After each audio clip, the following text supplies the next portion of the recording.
I'm gonna let you all tune in. I know it's Sunday morning.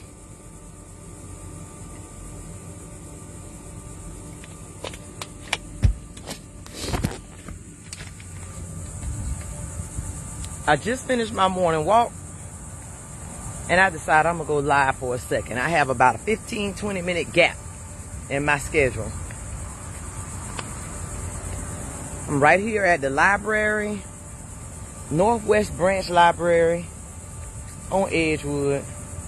Just where I go for I start for my morning walks. There's the kitty van, one of them. Hey, kitty van. Kitty van be on the road getting things done.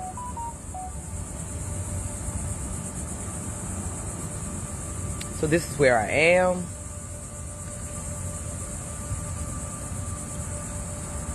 I want to talk about doing what you have to do what you have to do. I know I said gotta. Doing what you gotta do to do what you gotta do. I should clean my phone. My shirt's so sweaty. Look at the phone. Look fuzzy. Doing what you gotta do. Top of the morning, Lorraine. Doing what you gotta do to do what you gotta do. You know, you all, I'm at a point, I'll be 49 in 3 months. 2 months. August. Well, really it's August. September, October. In October, I'll be 49. And I said, you know what? In my life, as you all can see, and things I'm working on, I'm at a point where I do what I have to do what I have to do. I am back at a weight now that I haven't seen in 10 years. I think the last time I was this size, I think I was about 38 or 39. And it just got to a point where I said, you know what? I'm tired of being fat. I'm tired of being out of shape. I'm tired of not being happy when I get naked and seeing myself. I have to do what I have to do what I have to do. And that is, in order for my body to be healthy, I have to exercise. There's no way around it. I have to eat right. There's no way around it. I don't have special genetics where it's like, oh, she can always stay small. No, my genes, we have to work out. So it's Sunday morning, before everything starts, I'm out here. I finished my 2.5 mile walk.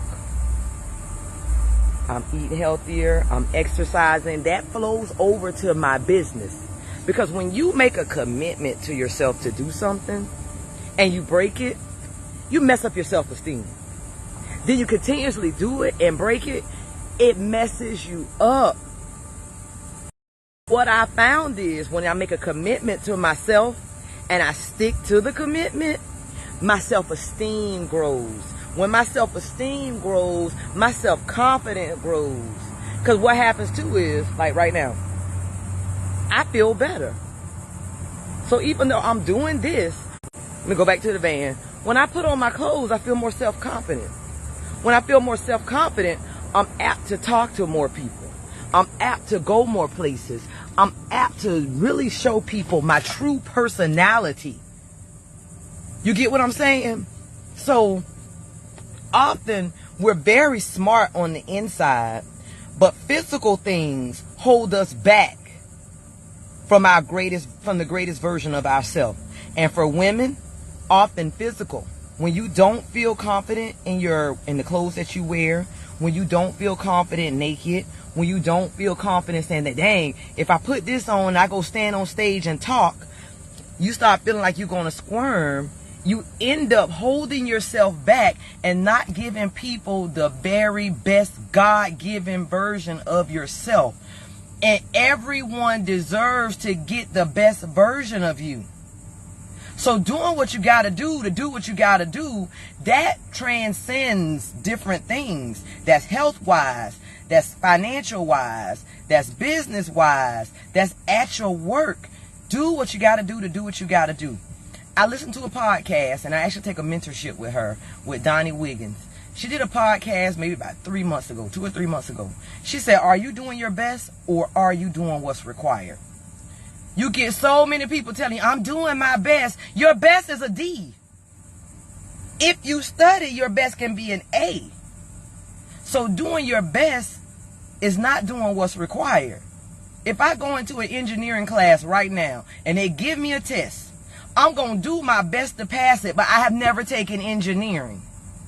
Now, if I go back and take the prerequisites, my best will be better, Because now I've studied and did what it takes to learn how to be an engineer.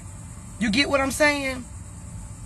And we'll walk around with mediocre lives saying, I'm doing my best.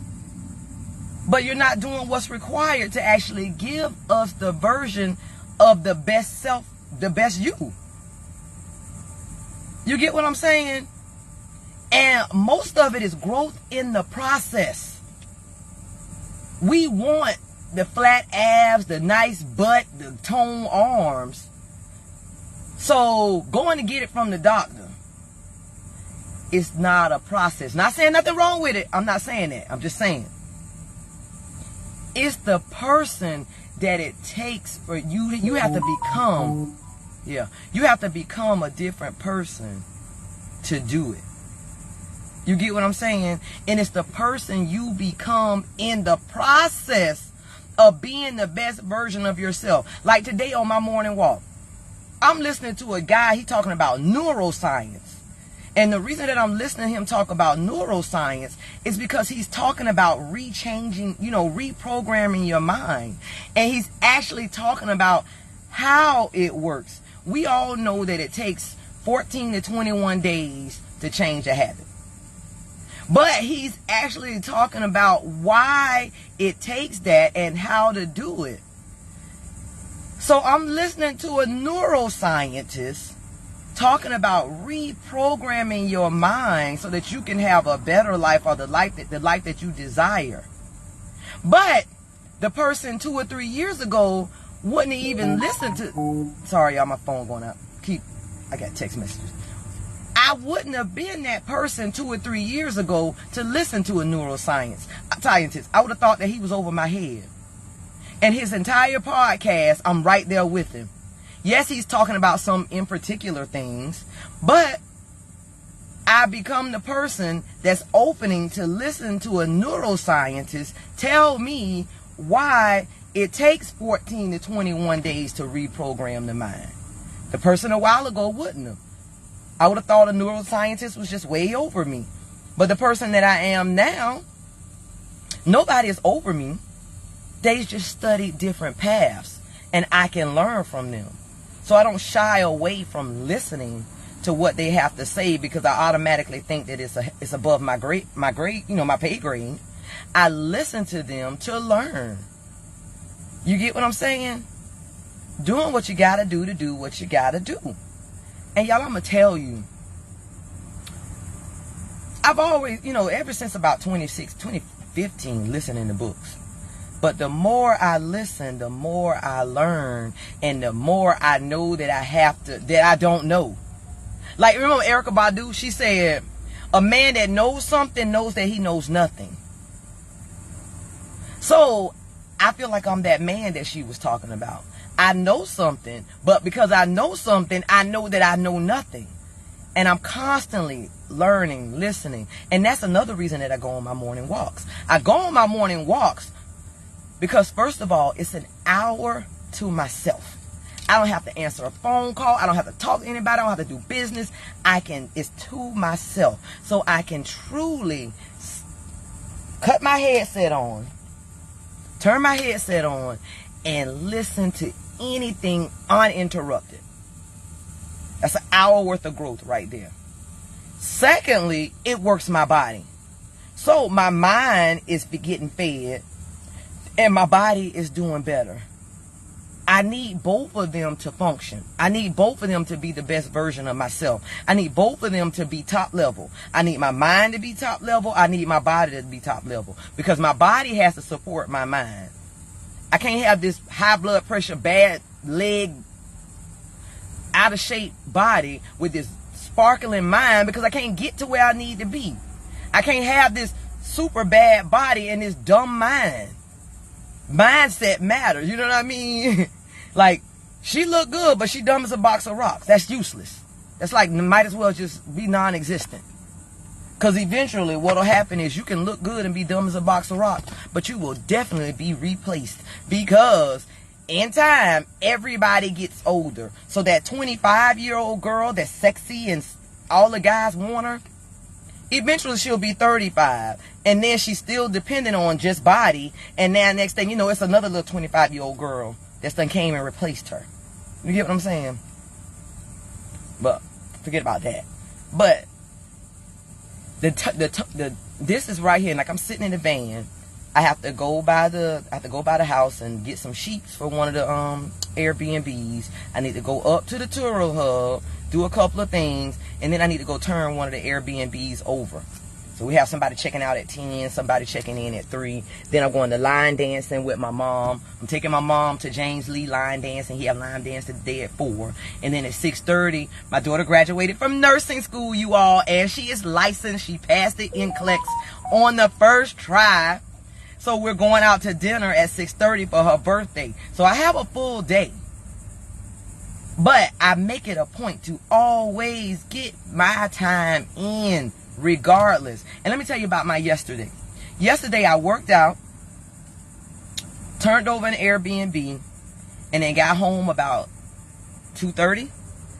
And this is what I enjoy, you all. I enjoy this now. Got home about 2:30. Pulled out my laptop. Me, my daughter, and my sister, and my mom sat there. And I did paperwork. You know, just a couple of paperwork. Got things together. And we watched They Clone Tyrone again. Because I watched it last week. But I had to watch it again to get the stuff that I missed. They Clone Tyrone is our community, you all. You need to watch it and you need to listen to it. And I actually shared a post from They Clone Tyrone's Facebook page. That is our community. The music is messing us up. You have to. The music is messing us up. The food is messing us up. I'm on a thing where I'm trying not to curse so much. And I want to say other words. The food is messing us up. The drinks is messing us up. The hair products. They even put it in the hair products. We have to think about this. Some people laugh like, no, it's true.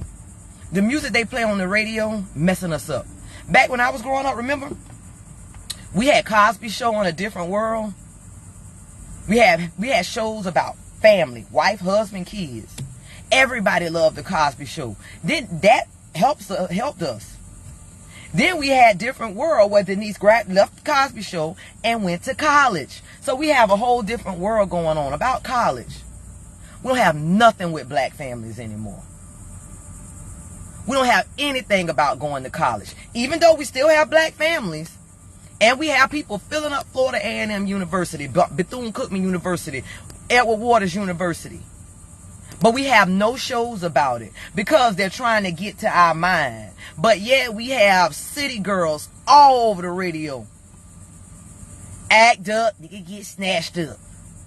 City girls all over the radio. People telling us to pop Molly all over the radio.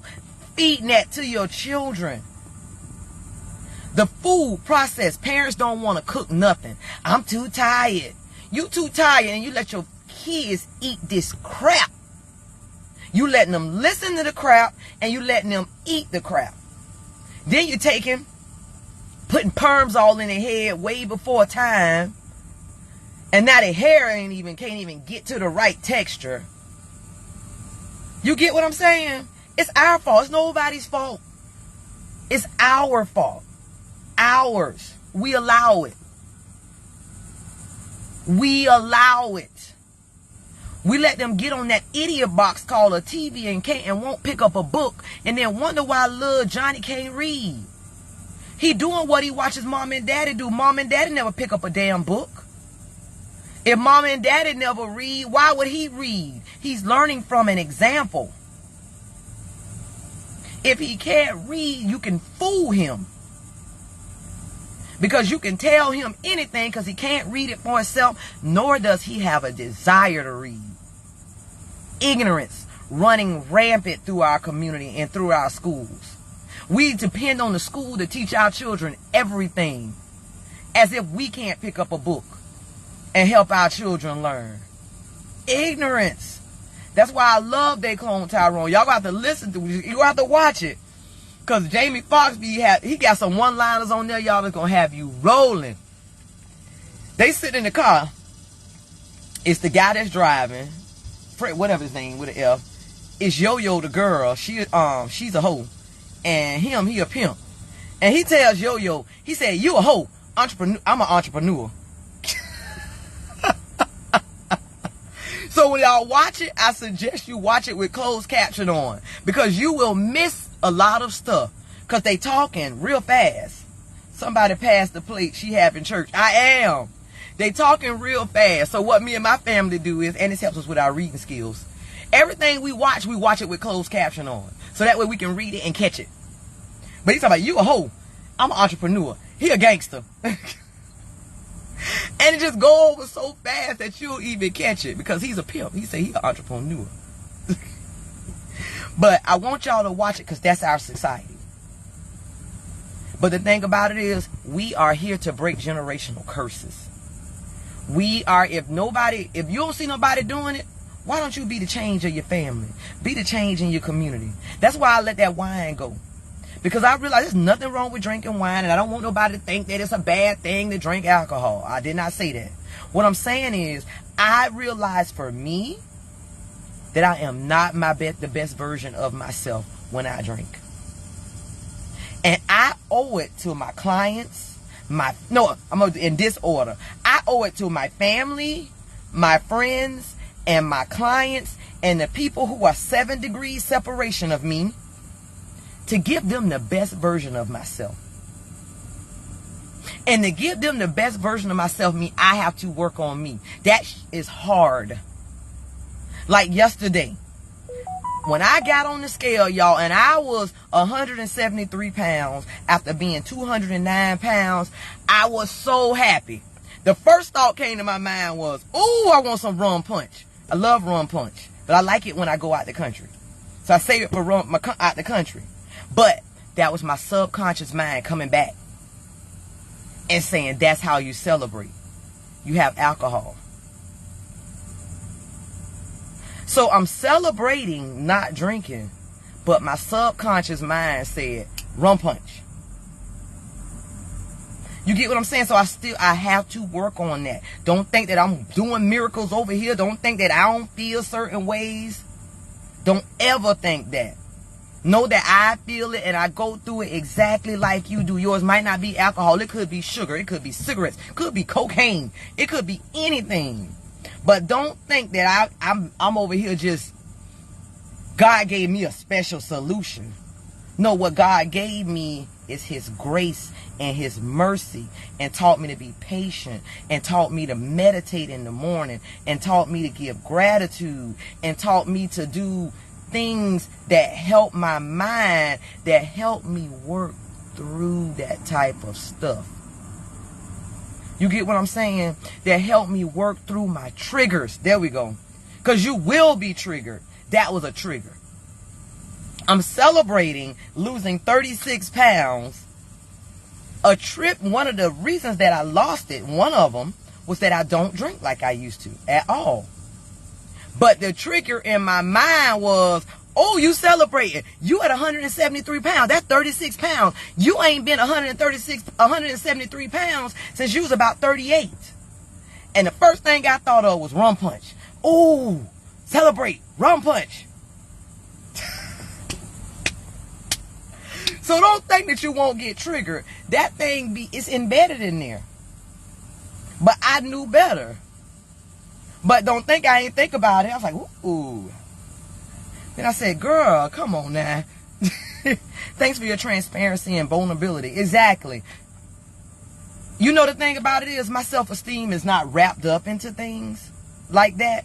So a lot of people, their self-esteem is wrapped up into the image that people have of them. So they portray this fake ass person. And then they end up not being happy because they're portraying a role. If I give you the real me, you respect me. And what I want is respect. That's another reason that I gave up on that alcohol. I gave up on saying, okay, I can't do it. I want to eat better, but I ain't going to do it. It's respect. Everybody wants respect. And if you can keep the word that you make to yourself, you start respecting yourself first. And then people will start respecting you behind keeping your own word. But when you tell yourself something and you don't do it, you lose respect for yourself. So you don't have any self-respect. How can I respect the person that does not have any self-respect? You get what I'm saying? If you don't respect yourself, why the hell should I respect you? If I don't respect me, why should you respect me? You get what I'm saying? If I don't respect me, I tell myself something and I don't respect my own word. How can you trust me to do something for you when I don't even do what I promised myself?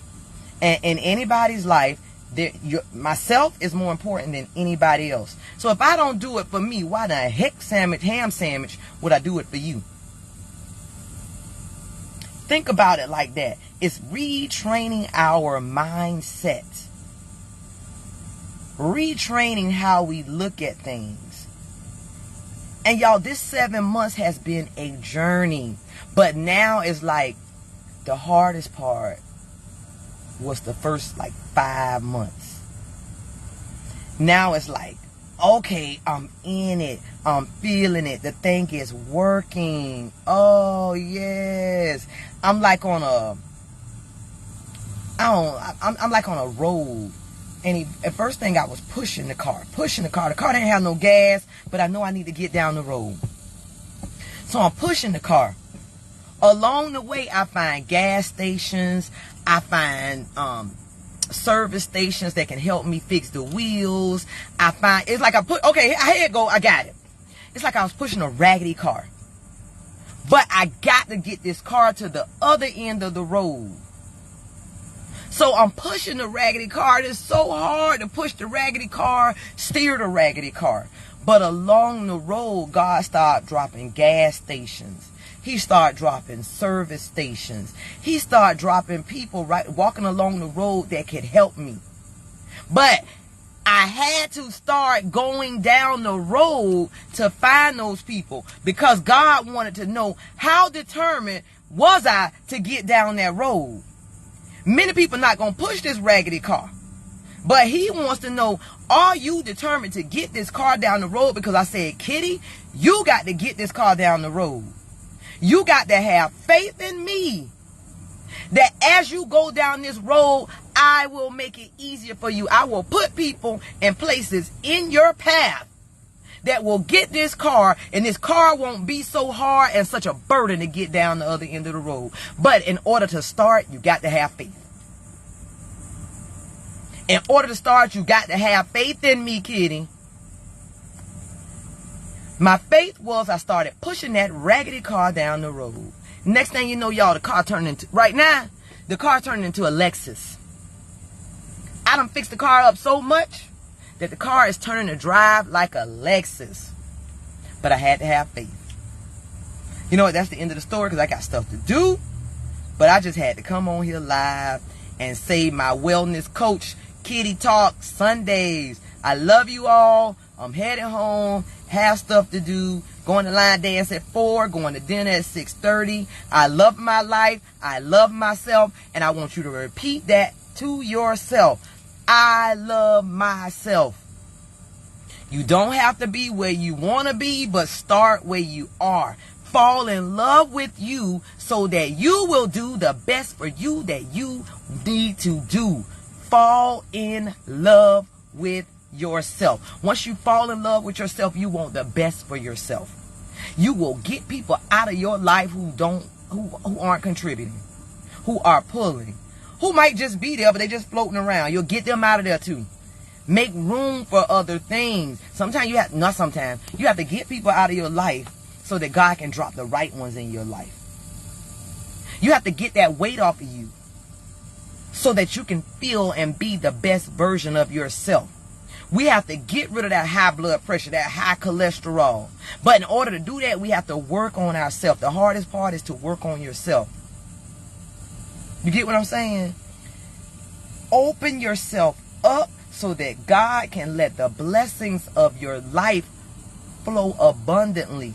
Watch what happens. Once you start opening yourself up and doing the best thing for yourself, them blessings will be so abundant that they will start overflowing to people in your life. And then imagine the people in your life doing it.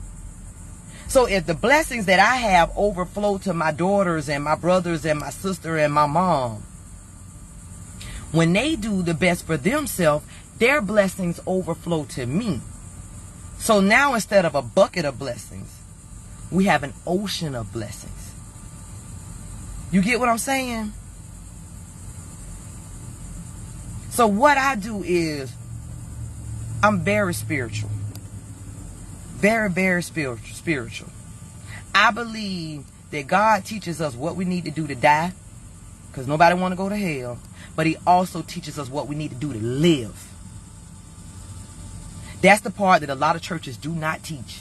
They don't teach you how to live. They don't teach you how to make more money. The more money you make, the more you tithe. The more you tithe, the more go to the church. The more go to the church, the more that you can help. The church can help other people. We need to learn how to live also, not just die. Like they always kept saying, and it could happen today. God coming back. So they teaching us how to live for when God coming back. Then God might even come back in my lifetime, but he ain't never teaching me how to live while we're waiting on God to come back. You get what I'm saying? So it's twofold. We need to learn that God coming back. When we die, we need to go to heaven. Learn how to do that. Be saved. Bless other people. Bless yourself. But we also need to know how to live. We need to know credit. We need to know finance. We need to know how to get in tune with your mindset. How to give gratitude. How to live and be the best version of ourselves so that people will see the God in me. So it's twofold. How to live and how to die. You get what I'm saying? We need to learn how to live, and we need to know what we need to do so when we die, we can go to the good place. We don't need to just sit and hope that when we die, it's streets paved with gold. That's easy to do. Just say, okay, all I'm going to do is just make sure I'm saved. I ain't going to worry about living. Just make sure I'm saved, because my riches will be in heaven. God wants us to have our riches in heaven and on earth. He didn't say just wait to die, now you can have your riches. He wants you to have them on heaven and in earth. But if you just want to wait to heaven, that's taking the lazy way out. That's taking the way of giving the bottom line tithes that you can. That's taking the way out. A broke person can't help nobody. You can't give away nothing to the poor when you one of them.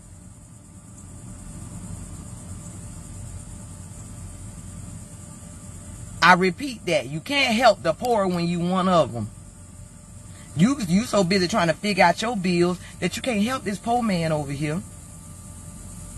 But if you not one of the poor, you can figure out and you got an abundance to overflow to him. But when you poor, you got a half cup. Nothing overflows out of a half cup. Nothing can come out of a half cup unless you knock the cup over. Not